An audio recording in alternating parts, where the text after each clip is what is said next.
Okay, welcome back to the Sceptic Within. So this is going to be the Sceptic Within episode 1, and I'm going to cover my thoughts and views and experiences of a sound bath that we did a couple of days ago. We had a few people in at this studio, Area 21, and they were lying in zero gravity chairs, just relaxing. So obviously everybody said hello, and they went through their normal greetings when they all come in, had a bit of a cup of tea and stuff to relax. And then when the session started, obviously we set the scene. Now, for me, setting the scene is different to what Angie does. Angie prepares herself, talks to the clients or the people that come in, puts them at ease, and explains a little bit about the journey that will probably happen. So if somebody needs to get up and go out for a toilet break or something, that's fine. So we get the session going. So I start to play in some background frequencies. You can see the equipment we use.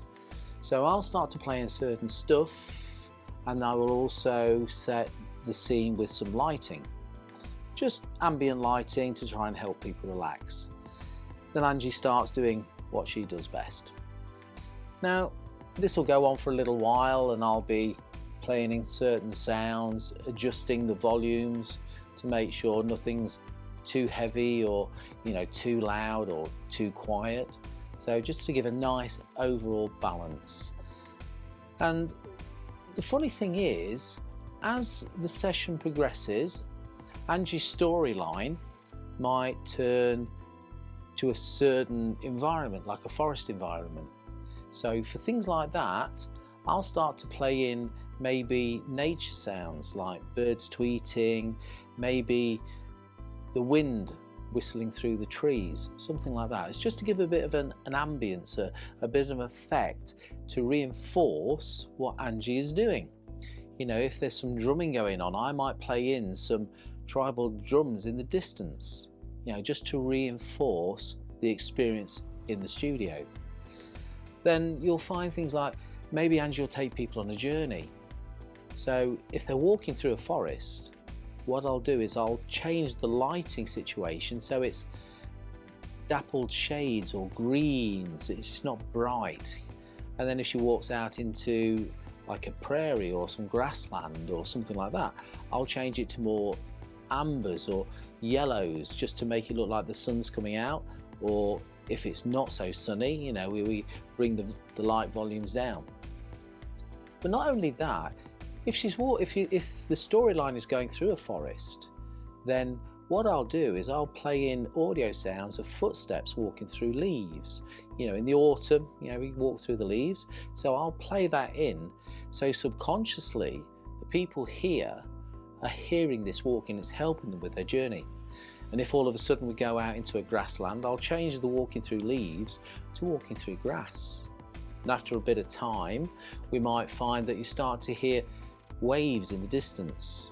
So if you're walking towards a coast or a riverbank, I can have you walking through sort of waves in sandals on the sand, and I'll play that in subconsciously for the people to absorb that, not just what Angie's saying, but the atmosphere that they're experiencing. So there are some times though when I'm doing this and I get extremely tired, and there's no real reason, because I've done this for so many years. I don't really have to think about it so much. It's not taxing for me to engineer or to work with that sort of stuff. And all I can say is that with Angie doing what she does, sometimes it's like we're linked together. I'll just know where she's going or when she's going to change tack, and I can't explain why, but I'll start to do something with the audio as she changes tack, and it sort of melds together. The only way I can explain it, how I understand it, is that touring professionally and in bands, when you play on stage with a group of musicians for a long time, you get to know what they're going to do, where they're going to do it, without looking at them, without talking to them. You know where they're going to stand, where they're going to be, and it's like this sixth sense. And this is what I've got with Angie. You know, I just happen to know where she's going to go without me actually thinking about it. I can't explain that.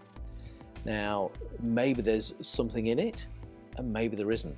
All I can say is I've experienced this in my environment with music, but I've also experienced it quite strongly in this other environment that we're trying to explain or to learn about with Angie in the spiritual world. So it's very interesting, okay? I think over a period of time I'll try and research this a little bit more and see if there's anything more concrete that I can point to explain why this happens, why there's this link. Is it a spiritual link? I don't know. Okay. Is it some other sort of link, the way people react together? You know, I've noticed that the people, when they wake up or they come to after the end of the session, you know, they're super relaxed, but they're really different people from when they come in.